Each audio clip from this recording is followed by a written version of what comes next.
دوسرے سپارے سورہ بقرہ کی چند آیات ہیں۔ پروردگار عالم نے اسلام کے ایک عظیم رکن جس کو حج کے الفاظ سے لوگ پکارتے ہیں اس کا ذکر فرمایا۔ یہ ایک عشق والی چیز ہے، فریفتہ ہونے والی بات ہے۔ جب تک دماغ میں یہ بات نہ آئے کہ میں تو کسی کے در پہ پڑھ کے مرنا چاہتا ہوں۔ حدیث پاک میں آتا ہے، فرمایا مدنی کریم صلی اللہ علیہ وسلم نے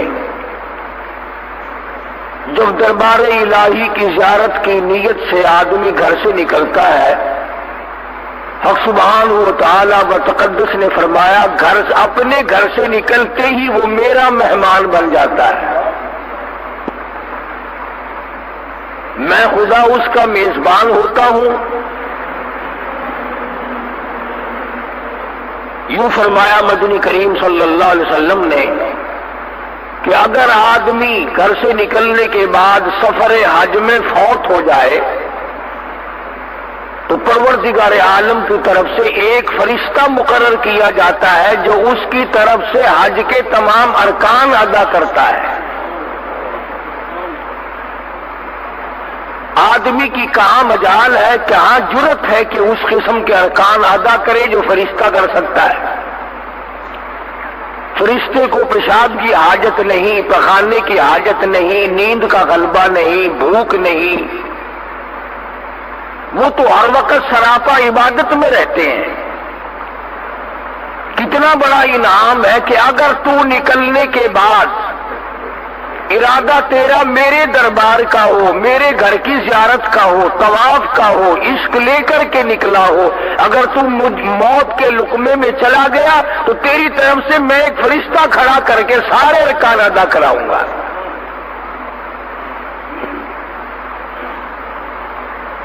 سیدنا فاروق اعظم رضی اللہ تعالیٰ عنہ فرماتے ہیں کہ ایک قوم کو دیکھا جو بیت اللہ کا طواف کر رہی تھی، تو ان سے پوچھا تم کہاں سے آئے؟ کہ یمن سے۔ تمہاری غرض کیا ہے؟ کہ صرف حج، کوئی کاروبار تو نہیں؟ کہا نہیں۔ تو فاروق اعظم رضی اللہ تعالیٰ عنہ فرماتے ہیں کہ پھر میں نے ان کو یہ حدیث شریف سنائی کہ حضور صلی اللہ علیہ وسلم نے فرمایا کہ جس نے اخلاص کے ساتھ اللہ کے گھر کا طواف کیا، اللہ پاک کے نبی نے فرمایا کہ پھر اس کے لیے جنت کے سوا اور کوئی بدلہ نہیں۔ اور ایک حدیث کا جملہ ہے، رجا یوم کولدتہ امہ، آدمی ایسا لوٹتا ہے بیت اللہ سے جیسے ماں کے پیٹ سے آج پیدا ہوا۔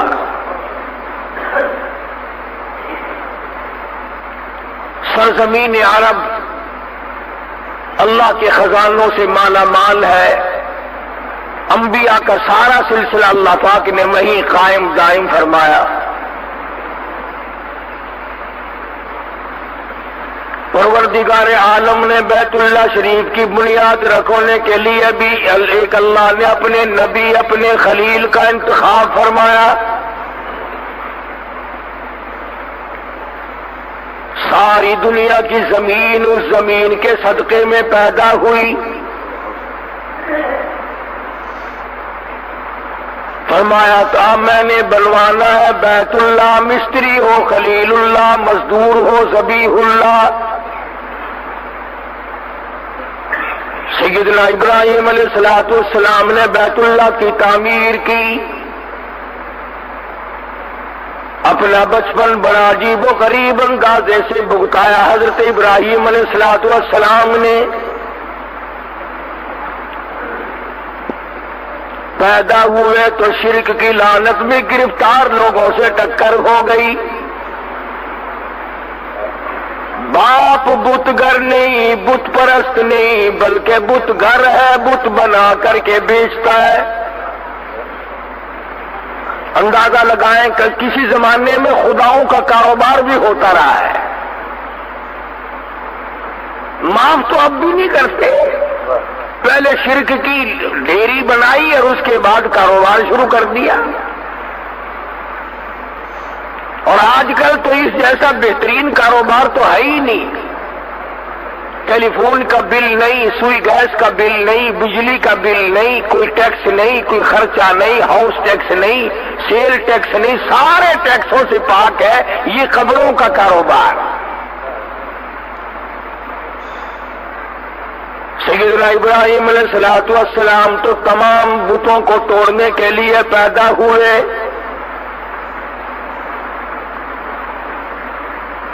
بت خانہ بنا رکھا، بے شمار بڑا لوگوں نے پوجا کرتے ہیں، نظر نیاز لگاتے ہیں۔ حضرت ابراہیم علیہ السلام بڑے پریشان ہیں، ان لوگوں نے کیا حرکتیں کی۔ اس وحدہ لا شریک کا دربار چھوڑ کر، مالک کائنات کا دروازہ چھوڑ کر، جس نے زمین و آسمان پیدا کیا، ذرے ذرے کا خالق وہ، قطرے قطرے کا مالک وہ، ایک ایک پتے کا پالن ہار اور رب وہ، اسے چھوڑ کر کدھر کو لوگ جا رہے۔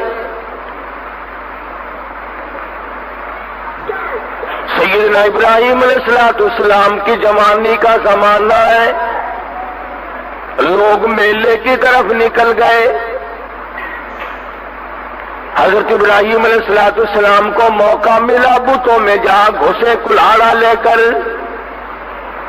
کسی کا ناک کاٹا، کسی کا کان کاٹا، کسی کا پیر کاٹا، کسی کا سر اڑا دیا۔ سب سے بڑے بت کے کندھے پر کلاڑا رکھ کر نکل آئے۔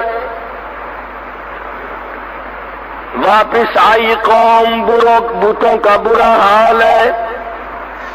فرمایا وَلَقَدْ آتَيْنَا إِبْرَاهِيمَ رُشْدَهُ مِنْ قَبْلُ وَكُنَّا بِهِ عَالِمِينَ۔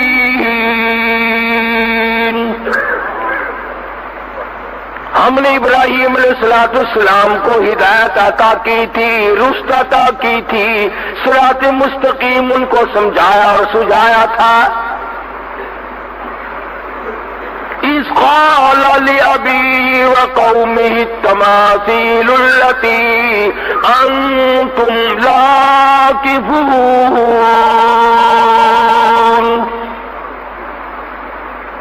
بڑے بڑے بت بنایا کرتے تھے، بڑے بڑے چیکنے، بڑے بڑے اعلیٰ درجے کے خوبصورت تراش کر چھیل کر کے بت بنا کر خدا کا نام دیا کرتے تھے۔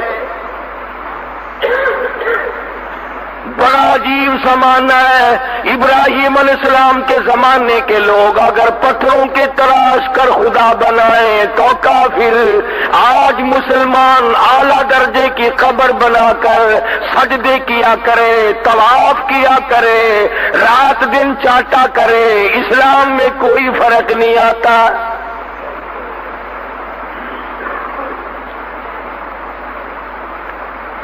سیدنا ابراہیم علیہ السلام کے پاس آ گئے، آپس میں بیٹھ کے مشورہ کیا اور کہنے لگے یہ کام کیا کس نے؟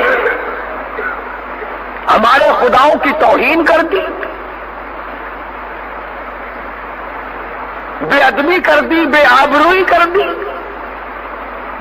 آپس میں کہنے لگے اور کوئی نہیں کر سکتا۔ ایک نوجوان قالوا سمعنا فتى يذكرهم يقال له ابراہیم۔ ایک نوجوان ہے، وہ ان کی برائی کیا کرتا ہے، وہ ان کو برا کہا کرتا ہے، اس کے سوا یہ کام اور کوئی نہیں کر سکتا۔ ساری قوم اکٹھی ہو کر کے آ گئی۔ قالوا انت فعلت هذا بآلهتنا یا ابراہیم۔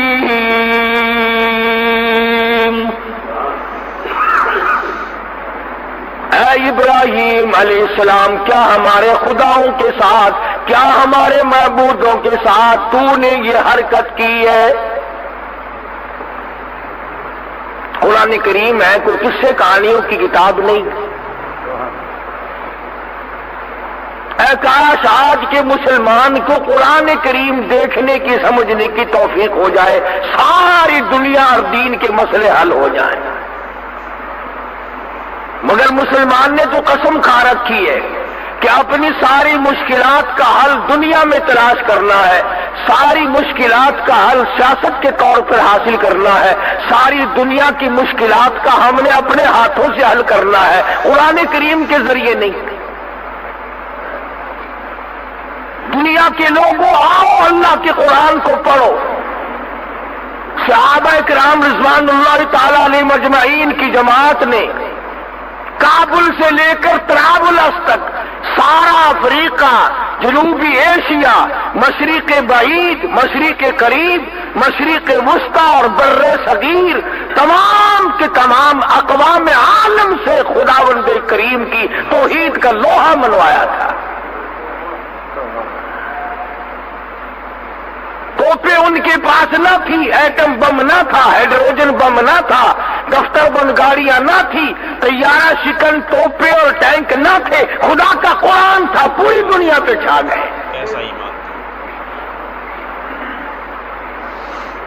جس ملک کو محمد عربی صلی اللہ تعالی علیہ وسلم کے 3 غلاموں نے فتح کیا، صرف 3 بندے، 3 آدمی، کالی کملی والے کے 3 غلام، ادھر پورا ملک ہے، پورے ملک کی فوج ہے، پورے ملک کا لشکر ہے، حکومت ہے، اقتدار ہے، نشہ ہے، دولت ہے، سب کچھ ہے، ان کے پاس روٹی بھی نہیں، ان کے پاس اسلحہ بھی نہیں، ان کے پاس ساز و سامان بھی نہیں، مگر ایمان تھا، خدا کا قرآن تھا۔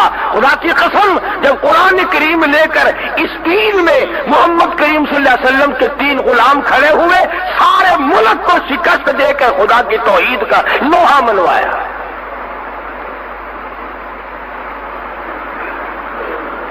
آج پریس ہے، اخبار ہے، ریڈیو ہے، ٹیلی ویژن ہے، پروگرام ہے، کہنا سننا ہے، چلنا پھرنا ہے، مگر قرآن کریم مردوں کے لیے طاق میں بند کر کے رکھ دیا۔ میں کہتا ہوں تمہیں مرے ہوئوں کو بھی کوئی قرآن پڑھنے والا نہ ملے گا۔ جب سارے چھوڑ دو گے، باپ مرے گا، تیرا قرآن دوسرا کیوں پڑھے گا کوئی؟ کوئی ٹھیکہ اٹھا رکھا کسی نے؟ تو ایسی صورت میں مسلمان جب تک اللہ کے قرآن کو اپنے پاس رکھتا ہے تو تائید عزت اس کی شامل حال رہتی ہے، اور جب وہ قرآن کریم کو ٹھکرا دیتا ہے، چھوڑ دیتا ہے، تو بات ختم ہو جاتی ہے۔ سیدنا ابراہیم علیہ السلام کی ایک ذات، آج ہم تو کہہ دیتے ہیں کہ ہم تو تھوڑے ہیں، ہم تو اکیلے ہیں، کیا کریں؟ خلیل اللہ کی ایک ذات ہے، اکیلے ہیں، ڈر نہیں، خوف نہیں، حزن نہیں، ملال نہیں، پریشانی نہیں، گھبراہٹ نہیں، رانا نکال دیا خداؤں کا۔ آ گئے وہ لوگ، آ کے کہنے لگے قالوا انت فعلت هذا بآلهتنا یا ابراہیم، اے ابراہیم علیہ السلام سچ بتا، یہ خداؤں کو لنگڑے للے کس نے بنایا؟ ان کے ناک کس نے کاٹے؟ کان کس نے کاٹے؟ قالوا سمعنا فتى يذكرهم يقال له ابراہیم،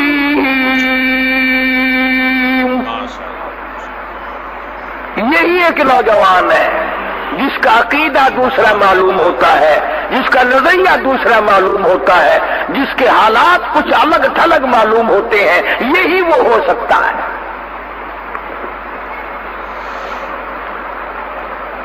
تبھی تو اللہ پاک کو پیار آیا میرے خلیل تو نے اکیلے نے مار کھائی ہے، میں اپنے گھر کی تعمیر تجھ سے تیرے ان ہاتھوں سے نہ کراؤں جن ہاتھوں سے تو میرے خدا مجھ خدا کے مقابلے میں بنائے ہوئے بتوں کو توڑا کرتا ہے، جن ہاتھوں سے تو نے شرک کے اڈے مٹائے، جن ہاتھوں سے تو نے بت خانے توڑے، بتوں کے ناک کان توڑے، میرے خلیل انہی ہاتھوں سے میں اپنے بیت اللہ کی تجھ سے تعمیر کراؤں۔ یہ تیرے ہاتھ بڑے بابرکت ہیں۔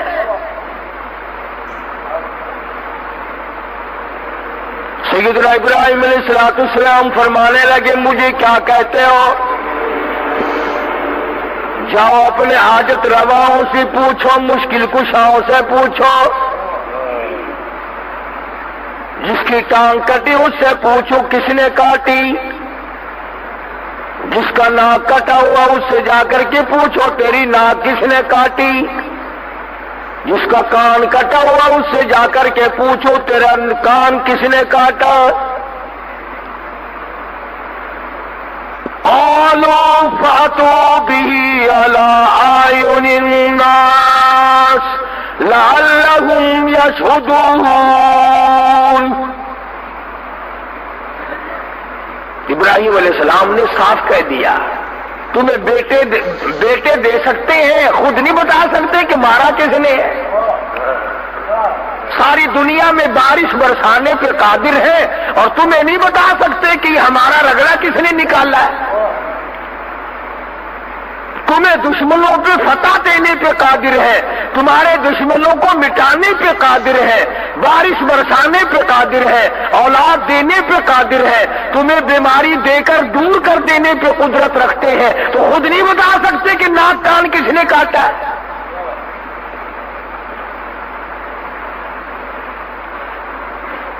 کہنے لگے ابراہیم کیسی باتیں کرتا ہے، یہ کوئی بولنا جانتے ہیں؟ یہ تو بولنا ہی نہیں کرتے۔ ان لوگ اچھا یہ آئے کہاں سے ہے کہ ہم نے بنائے؟ چھیڑیوں سے، ہتھیاروں سے چھول کر تراش کر ہم نے بنائے۔ فرمایا ظالموں جن کو تم بناؤ، چھینیوں اور لوہوں سے تراش کر چھین کر جن کو تم بناؤ، جن کو تمہارے ہاتھوں نے بنایا ہو وہ تمہارے خدا ہو سکتے ہیں؟ اور سمجھو اگر اس زمانے کے پتھروں کے بنے ہوئے خدا، ہاتھوں کے بنائے ہوئے خدا مشکل کشا نہیں ہو سکتے، تو آج کا کوئی ولی جس کو اپنے ہاتھوں سے قبر میں دفن کیا ہو وہ مشکل کشا کیسے ہو سکتا ہے؟ کہنے لگے جی یہ تو بولنا نہیں کرتے، یہ تو بولنا نہیں جانتے۔ حضرت ابراہیم علیہ السلام کو موقع مل گیا، قال افتعبدون من دون اللہ ما لا ينفعكم ولا يضركم۔ آؤ ادھر میری بات سنو، جو نفع نقصان کا مالک نہیں، جو اپنا نفع نقصان نہیں بتا سکتے، وہ تمہارے معبود کیسے بن سکتے ہیں؟ کب تمہاری حاجت روائی کریں گے، کب تمہاری مشکل کشائی کریں گے، کب بگڑیاں لوگوں کی بنائیں گے، اور کب وہ لوگوں کی مصیبتیں دور کرنے پہ قادر ہوں گے جب خود بتا نہیں سکتے کہ یہ کام کیا کس نے ہے۔ ابراہیم علیہ السلام نے ساروں کو اکٹھا کیا اور ساتھ لے جا کر بت خانے پہ کھڑا کر دیا اور فرمایا کلاڑا اسے اس کے کندھے پہ رکھا ہے، بڑا گرو گھنٹال یہ ہے، اس سے تو پوچھ لو، اس سے پوچھو کہ یہ کام کیے کس نے۔ ترجمہ کر رہا ہوں قرآن کریم کی آیتوں کا، تمہارا کیا بگڑتا ہے؟ تم تو کہہ دو کہ آج تو کھردری باتیں کر رہا تھا۔ کھردری باتیں میں نہیں کرتا، خدا کرتا ہے، اور کون نہیں کرتا۔ دنیا کا کوئی صدر دوسرا صدر ماننے کو تیار نہیں تو خدا دوسرا خدا کیسے مان لے گا؟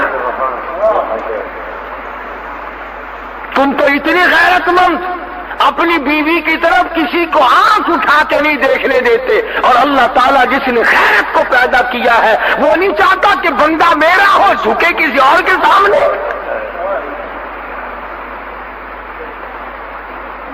کھلاؤں میں، پلاؤں میں، پہناؤں میں، بیوی میں دوں، بچے میں دوں، مشکل کشائی میں کروں، جوانی میں دوں، تندرستی میں دوں، آنکھ میں دوں، کان میں نے دیے، دل و دماغ میں نے دیا، دولت میں نے دی، مال میں نے دیا. اور جب آئی اطاعت کی باری، غلامی کی باری، بندگی کی باری، عبادت کی باری، اللہ فرماتے ہیں مجھے اتنا غضب اور غصہ زنا سے نہیں آتا، اتنا بڑا چوری سے نہیں آتا، ڈاکے سے نہیں آتا، جب تو میرے در کے سوا کسی دروازے پہ جو جا کے سر جھکاتا ہے خدا فرماتے میری کبریائی جلال میں آتی ہے.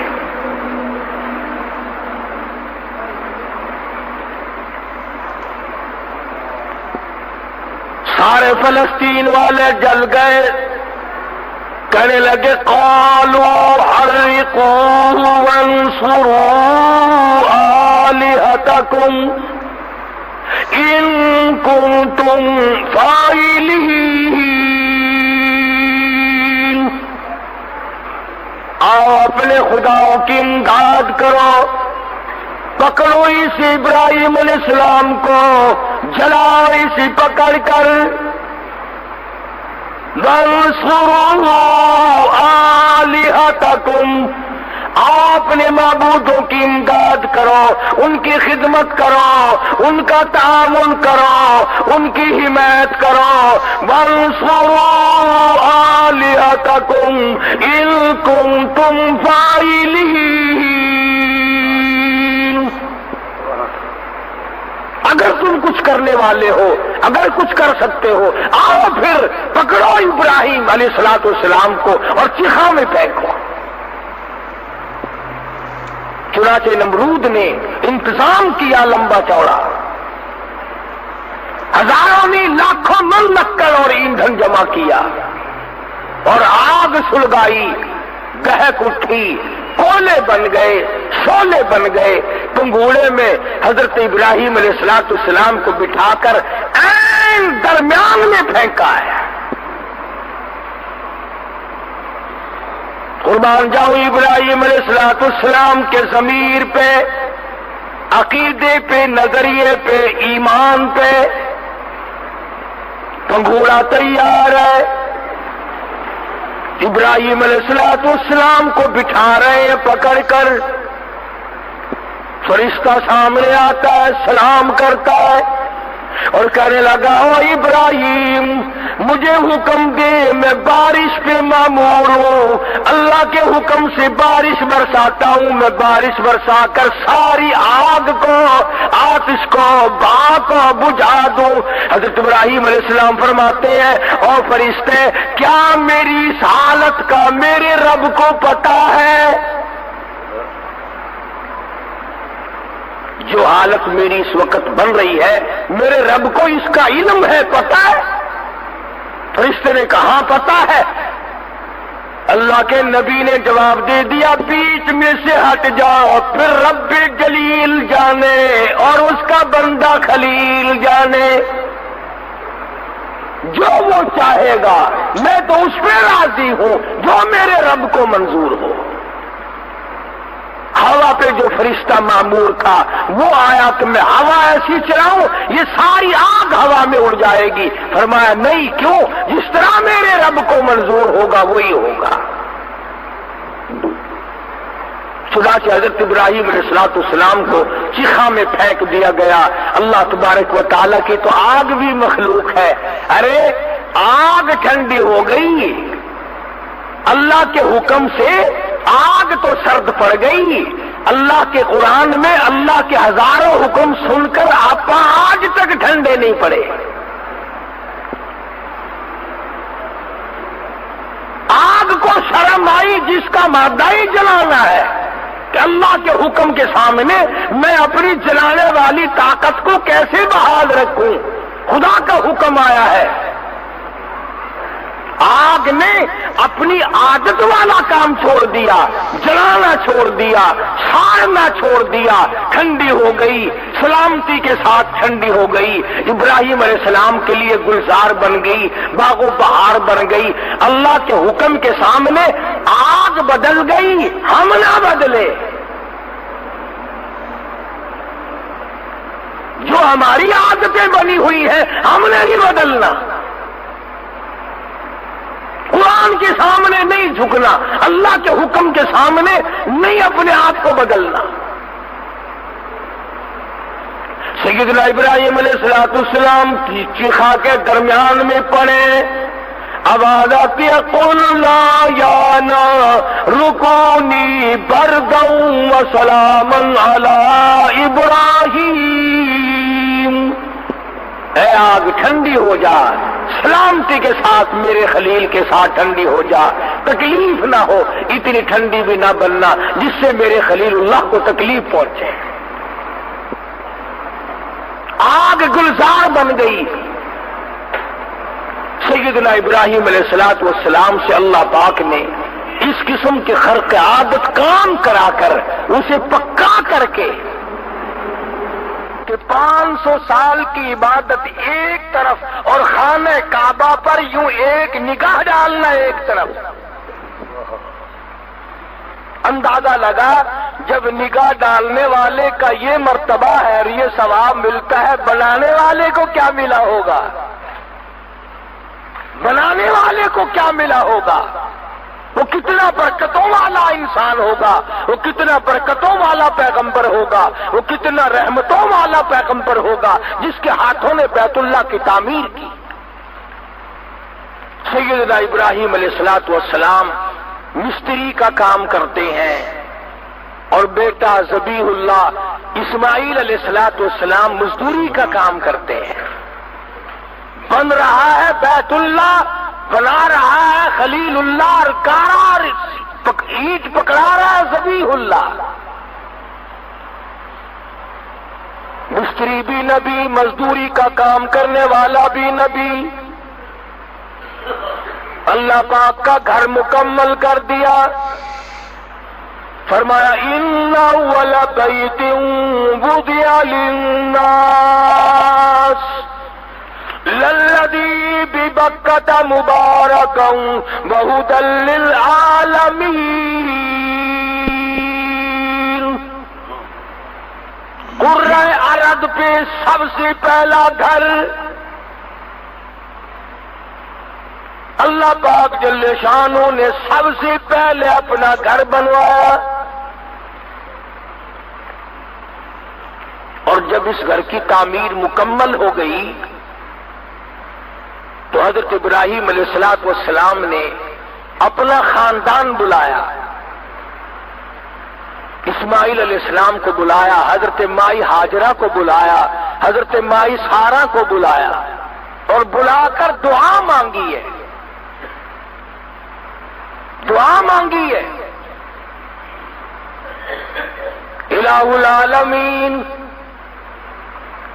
دعا ابراہیم علیہ السلام کی آمین ہے، حضرت اسماعیل علیہ السلام کی، حضرت ہاجرہ کی آمین ہے، حضرت مائی سارہ کی آمین آمین ہے۔ ابراہیم علیہ السلام نے دعا مانگی، الہی جو اس کی طرف منہ کر کے عبادت کرے، جو اس کی زیارت کو آئے، جو اس گھر کا طواف کرے، بوڑھے آدمی، بوڑھی عمر کا، بڑی عمر کا آدمی، جو بھی حج کرنے آئے، طواف کرے، الہ العالمین میں پیش کی دعا کرتا ہوں اس کے سارے گناہوں کو معاف فرما۔ حاجی حج کرنے آج چلا ہے، دعا ہزاروں لاکھوں برس پہلے ہو گئی، فرمایا بڑی عمر کا جو بھی آئے، طواف کے ارادے سے آئے، زیارت کے ارادے سے آئے، حرم محترم میں آئے، حج کا پروگرام بنا کر آئے، میں خلیل اللہ دعا کرتا ہوں الہی اس کے گناہوں کو معاف فرما۔ سارے خاندان نے آمین کہی۔ پھر حضرت اسماعیل علیہ السلام کو حکم دیا حضرت ابراہیم علیہ السلام نے کہ تم بھی دعا مانگو۔ حضرت اسماعیل علیہ السلام نے دعا مانگی، الہی جو بھی اس گھر کی طرف منہ کر کے نماز ادا کرے، اس گھر کا طواف کرنے آئے، اس گھر کی زیارت کرے، اس کا احترام کرے، یا اللہ جو جوان آئے، جوان عمر کا آدمی جو بھی آئے، میں پیشگی دعا کرتا ہوں اس کے سارے گناہوں کو معاف فرما دے۔ دونوں باپ بیٹوں پیغمبروں نے، نبیوں نے دعا کر دی۔ حضرت ہاجرہ کو حکم دیا حضرت ابراہیم علیہ السلام نے کہ تم بھی دعا کرو۔ حضرت ہاجرہ نے جھولی پھیلا دی، الہی جوان عمر کی جو عورت اس گھر کی زیارت کے لیے آئے، طواف کے لیے آئے، احترام کے لیے آئے، اس کے سارے گناہوں کو معاف فرما۔ حضرت ہاجرہ نے دعا کی، آمین ابراہیم علیہ السلام کی ہے، آمین حضرت اسماعیل علیہ السلام کی ہے، حضرت سارہ کی آمین ہے، حضرت ہاجرہ نے دعا فرمائی۔ اس کے بعد حضرت سارہ کی باری آئی دعا کرنے کی۔ دعا کرتی، الہ العالمین جو بوڑھی عورت آئے، عمر رسیدہ عورت آئے اس گھر کی زیارت کے لیے، طواف کے لیے، اس کے سارے گناہ معاف فرما۔ پیغمبر کے پورے خاندان نے مل کر آنے والوں کے لیے دعائے مغفرت کی ہے۔ آج آدمی ذوق میں شوق میں چلتا ہے، نکلتا ہے، بال بچوں کو چھوڑ کر جاتا ہے، گھر بار کو چھوڑ کر نکل پڑتا ہے، دکان کی پرواہ نہیں، کاروبار کی پرواہ نہیں، ایک ذوق میں، ایک شوق میں، ایک مستانہ وار، ایک دیوانہ وار چلتا ہے۔ حرم محترم کا اس کا ارادہ ہے یہاں سے کراچی سے جہاز پر سوار ہو کر جوں جوں سرزمین عرب قریب آتی جاتی ہے، محبوب کی محبت بڑھتی چلی جاتی ہے۔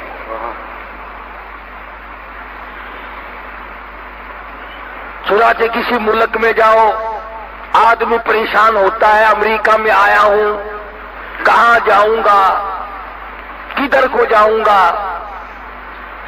یورپ میں جاؤ، افریقہ میں جاؤ، کسی ملک میں بھی جاؤ، یہ خاصہ ہے، سرزمین عرب پہ قدم رکھتے ہی دل مطمئن ہو جاتا ہے، میں دوسروں کے یہاں نہیں، اپنوں کے یہاں آیا ہوں۔ اور ادھر دل میں یہ بات آتی ہے، ایسا معلوم ہوتا ہے کہ خدا بند کریم آواز دے رہے ہیں، گھبرا نہ، آ جا، یہ بیت اللہ بھی میرا، تو بھی میرا، یہ زمین بھی میری، یہ آسمان بھی میرا، گھبراتا کیوں ہے، اور تیرا میزبان میں ہوں، ادھر آ۔ فرما دیا میرے دربار میں آنے کے لیے کچھ شرطیں بناؤ، خبردار اگر کوئی زینت والا کپڑا پہن کر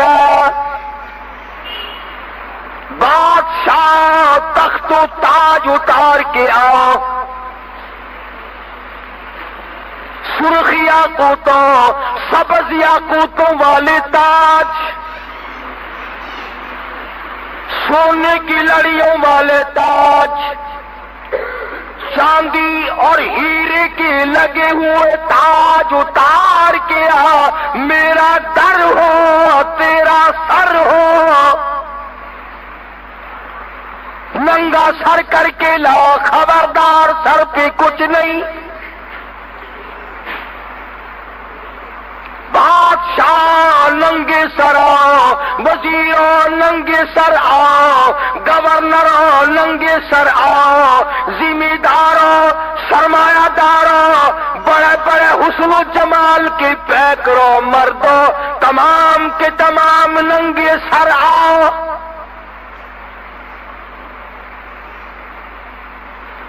کوٹ پتلون اتار کے آؤ، سلوار قمیض اتار کے آؤ۔ تم نے جو اپنے اپنے ملک کے مطابق فیشن بنا رکھے ہیں. ان سارے فیشنوں کو اتار کر میرے یہاں تو ایک ہی فیشن ہے. میرے بندے تیرا سر ہو میرا در ہو، تیرا دل ہو میرا گھر ہو. ایک ہی فیشن چلے گا یہاں. تمام کپڑے اتار کے آؤ.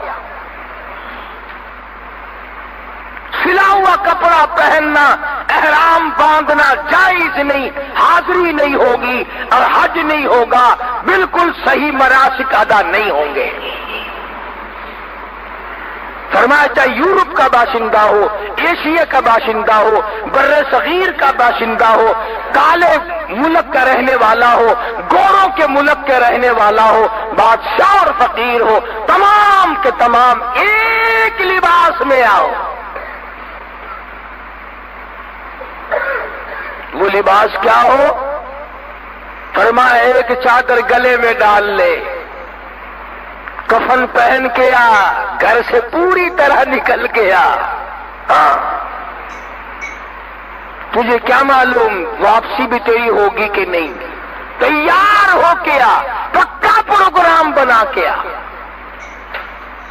فرمایا فمن رفث فيهن الحج فلا رفث ولا فسوق ولا جدال في الحج.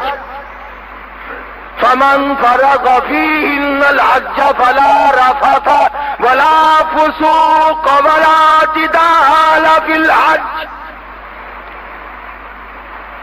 جھگڑا نہیں کرنا، گناہ نہیں کرنا، رفث نہیں کرنا. رفث کے معنوں میں زینت بھی ہے. زیب و زینت تم نے نہیں کرنی. خوشبو لگا کر میرے دربار میں مت آؤ، یہ جنٹل مین اپنے گھر چلاؤ. دل میں یہ بات مت لاؤ کہ میں کچھ بن کے چلا ہوں اور میرے دربار میں بن کے آئے گا. مٹ کے آ، بندگی کرتا ہوا آ، سر جھکاتا ہوا آ، مجھے اپنا خدا اور معبود اور کارساز مانتا ہوا آ. فرمایا سلوار قمیض نہیں چلے گی، کوٹ پتلون نہیں چلے گا، تمام کپڑے اتار کے آؤ. ایک کپڑا اپنی تہمت کی جگہ لپیٹ لے تاکہ تیری شرمگاہ چھپ جائے، اور ایک کپڑا گلے میں ڈال لے اور کندھا پھر بھی ننگا رکھ تاکہ کوئی یہ نہ کہے کہ اللہ کے دربار میں بھی کپڑے پہن کے چلا ہے. اسی کو کہتا کہ کوئی علم بادشاہ ہے، کوئی ہے علم فقیر، سب نظر آتے ہیں تیری دام الفت کے اسیر. بڑا ہو چھوٹا ہو، امیر ہو غریب ہو، کالا ہو گورا ہو، بادشاہ فقیر ہو، کوئی بھی ہو، اللہ کے دربار میں یکساں. بندہ تو بندہ ہے نا.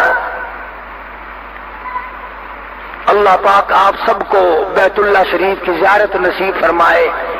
حرم محترم میں جب نماز ہوتی ہے عجب انداز ہوتا ہے، ساری کائنات سر سے ننگی کھڑی ہے، کفن میں لپٹے کھڑے ہیں، اپنے مولا کے دربار میں حاضر ہیں.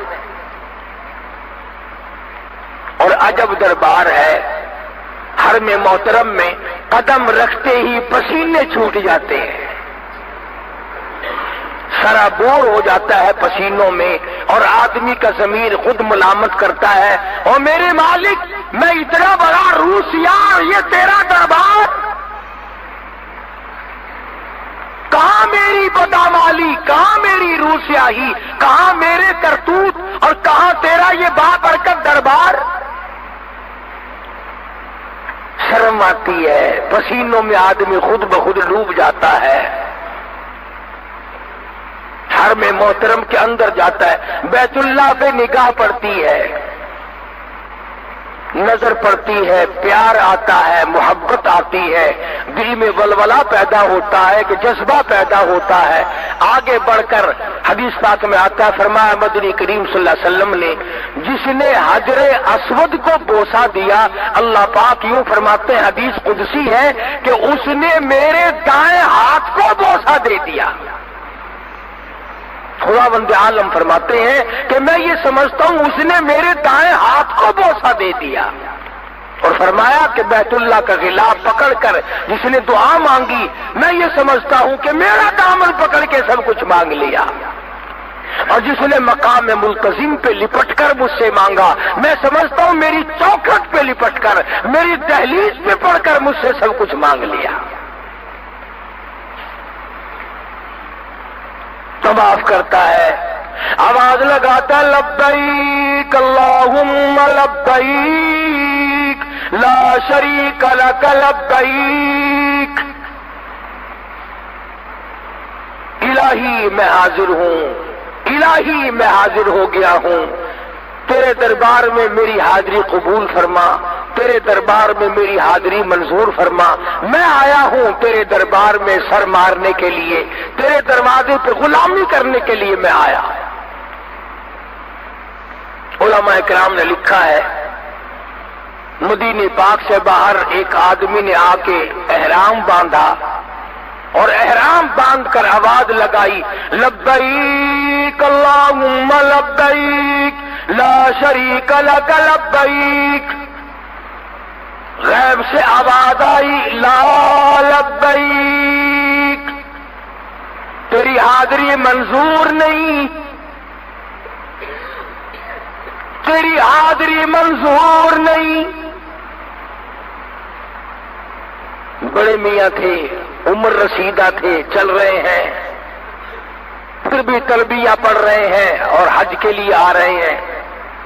برابر میں کھڑے ہوئے کسی جوان نے کہا، بڑے میاں ہم نے بھی سنا ہے تیری حاضری جب منظور نہیں، دھکے کھانے کی کیا ضرورت ہے، پریشانی اٹھانے کی کیا ضرورت ہے، تکلیف اٹھاؤ گے؟ جوان نے کہا جنہوں نے غیب کی آواز سن لی تھی۔ بڑے میاں نے رو دیا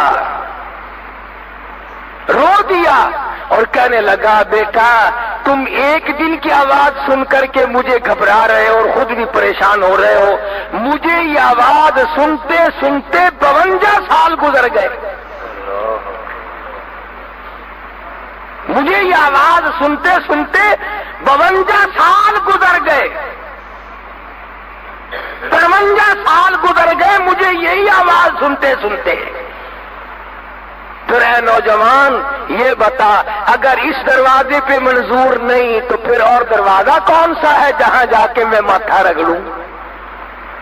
منظور ہو یا نہ ہو، میرا کام ہے کہ میں پیشانی کو اس کے دروازے پہ رگڑتا رہوں، میں حاضری دیتا رہوں۔ منظور کرنا اس کا کام ہے، حاضری دینا میرا کام ہے۔ یوں لکھا ہے کتابوں میں کہ غیب سے آواز آئی، آج ہم نے تیرے یکدم 54 حج قبول کر لیے، یکدم تیرے ہم نے آج 54 حج قبول کر لیے۔ ہم تو تجھ سے اتنی سی بات کہلوانا چاہتے تھے، اور یہ بات کہلوانا چاہتے تھے کہ تیرے سوا میرا کوئی نہیں۔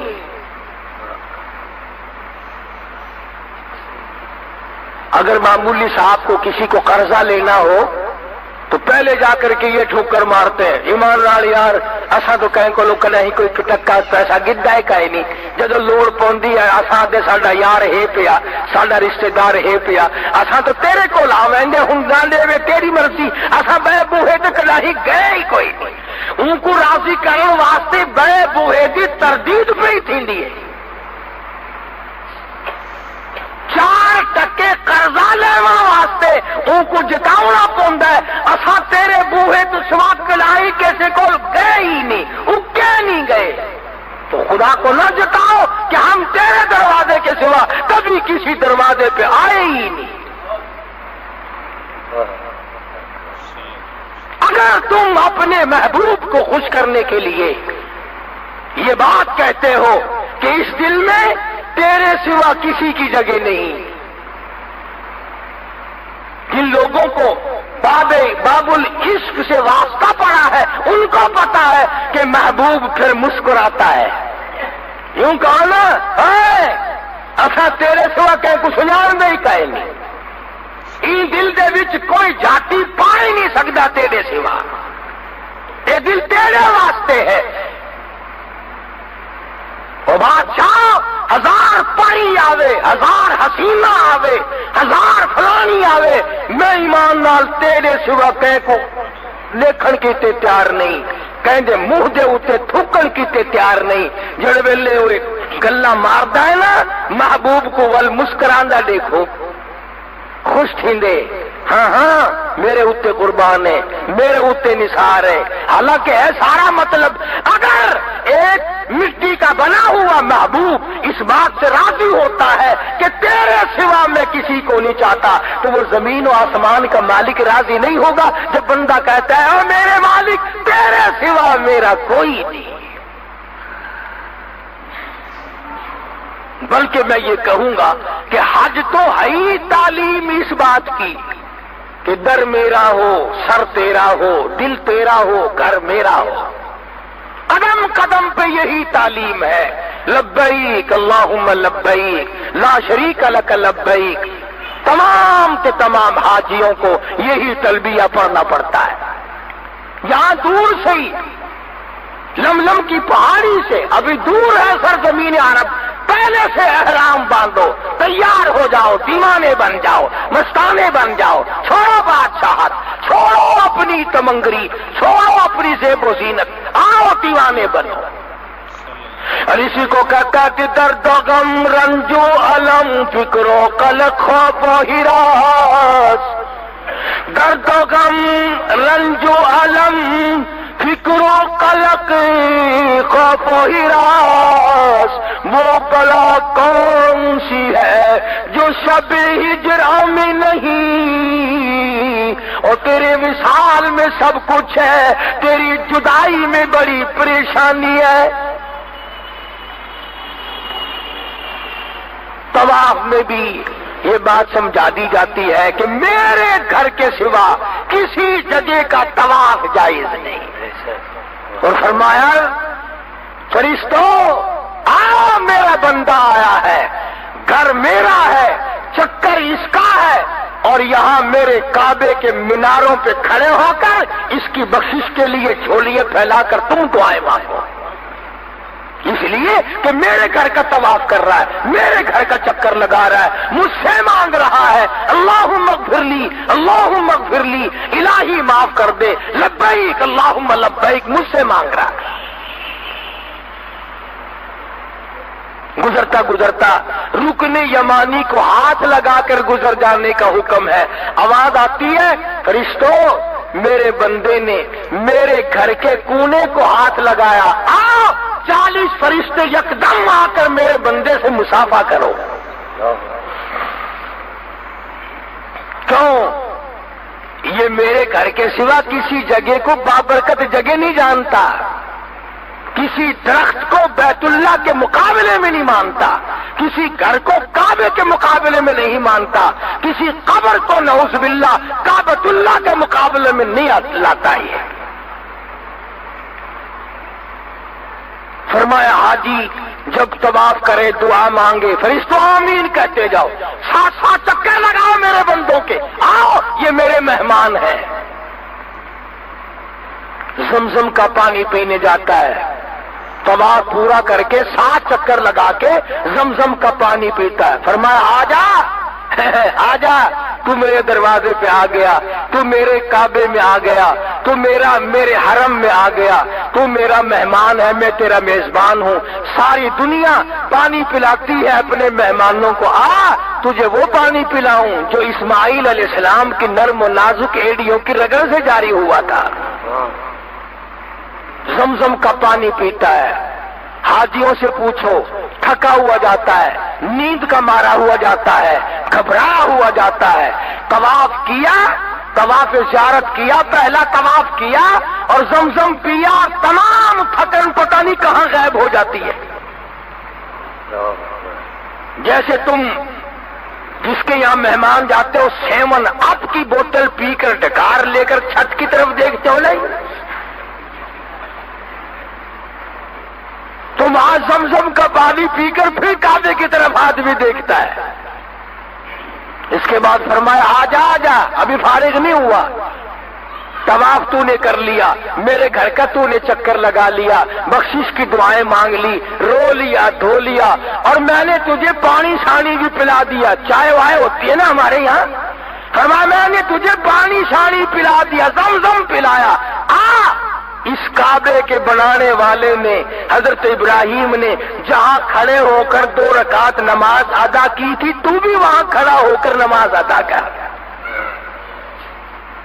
مقام ابراہیم پہ نفل پڑھ، سنا جب نفل پڑھتا ہے اس کے بعد دعا مانگتا ہے، اللہ پاک خوش ہوتے ہیں اور مجھ کو نوازتے ہیں۔ تبھی تو فرمایا کہ حاجی توبہ کرے، عادت بدلے، میرے قانون کو اپنائے، تو خداوند کریم نے فرمایا کہ یہاں سے ایسا واپس جاتا ہے جیسے ماں کے پیٹ سے آج پیدا ہوا۔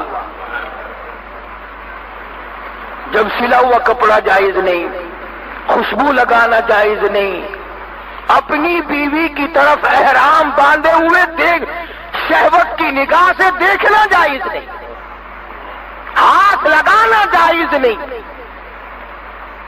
کیوں کہ جس کا دیوانہ بن کر آیا، جس کا مستانہ بن کر آیا، وہاں تو یہ ساری چیزیں آئی نہیں، ساری چیزیں نہیں ہیں۔ اللہ پاک نے فرمایا جب میرے دروازے پہ آیا، میرا بن کر آیا، تو جب تک احرام تیرا بندھا ہوا ہے نا، میرے والی عادت اپنا، میری بھی بیوی نہیں، تو بھی سمجھ لے تیری بھی نہیں، میں بھی کپڑے نہیں پہنتا، تو بھی سمجھ لے کہ میں نے بھی نہیں پہننے، میں بھی خوشبو نہیں لگاتا، تو بھی نہ لگا۔ جب تک احرام بندھا ہوا ہے اس وقت تک تو میرے والے افعال بنا۔ مولانا خلیل احمد صاحب سہارنپوری سبقت رحمت اللہ علیہ جب بیت اللہ شریف میں داخل ہوئے تو یہ لکھا کتابوں میں کہ ابدالوں کی جماعت بیٹھی تھی۔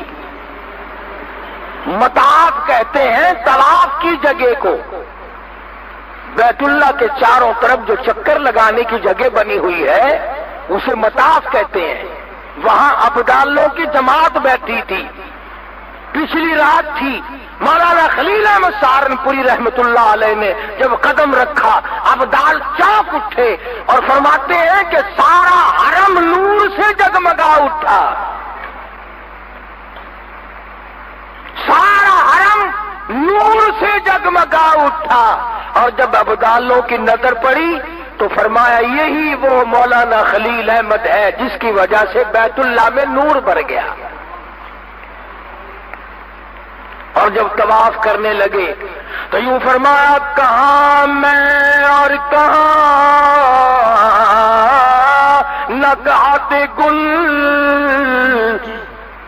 کہاں میں کہاں تیرا دربار، میں تیرا بندہ تو میرا شہنشاہ، میں تیرے دروازے پہ بھیک مانگنے والا فقیر، تو میرا داتا اور سب کچھ دینے پہ قادر۔ فرمایا کہاں میں اور کہاں نگہت گل، نسیم سحر یہ تیری مہربانی، میں کہاں آ سکتا تھا، یہ تو تیری کریمی کھینچ کے لائی ہے۔ ایک بزرگ فرماتے ہیں میں نے 7 برس تک قیام کیا حرم میں، اور ارادہ یہ کیا کہ ایسا وقت ملے اکیلا طواف کرنے والا میں ہوں اور کوئی بیت اللہ کا طواف کرنے والا نہ ہو۔ فرماتے ہیں موت آ گئی مگر ایسا وقت نہیں مل سکا، نہ رات میں نہ دن میں، کہ اکیلا طواف کرے۔ ان حاجیوں سے پوچھو، جیسے ہی فرض نماز کی نیت بنتی ہے طواف بند ہو جاتا ہے، نماز میں لوگ مشغول ہو جاتے ہیں، نماز شروع ہو جاتی ہے، ادھر طواف بند ہوا، ادھر ابابیلوں نے طواف شروع کیا۔ کالی کالی چڑیا آ کر طواف شروع کر دیتی ہیں. ادھر سلام پھیرا، لوگوں نے طواف شروع کیا، وہ چڑیا غائب. ایک سیکنڈ کے لیے بھی اللہ کے دربار کا طواف نہیں رکتا. اور ایک واقعہ لکھا ہے شیخ الحدیث حضرت مولانا محمد زکریا صاحب رحمت اللہ علیہ نے کہ ایک آدمی طواف کر رہا تھا بیت اللہ کا. طواف کرتے کرتے عورتیں بھی کرتی ہیں طواف، مرد بھی کرتے ہیں. ایک عورت نے زیور پہن رکھا تھا، پازیب پہن رکھی تھی، چھنک چھنک کی آواز آتی تھی. اس اللہ والے کے دل میں آیا یہ دیکھوں یہ چھنکار والی عورت کتنی خوبصورت ہوگی. یوں جو نظر کی، یوں لکھا ہے بیت اللہ کی دیوار میں سے ایک ہاتھ نکلا، ایسا تھپڑ مارا ہاتھ باہر نکل کے جا کے پڑی. اور آواز آئی طواف میرا دیدار غیر کا، طواف میرے گھر کا دیدار غیر کا. آنکھ باہر نکالتی. پتہ چلا اللہ تعالیٰ غیرت کے پیدا کرنے والا ہے، غیور ہے، سار ہے سب سے زیادہ. ارے کو تعالیٰ صحیح صحیح ارکان ادا کرنے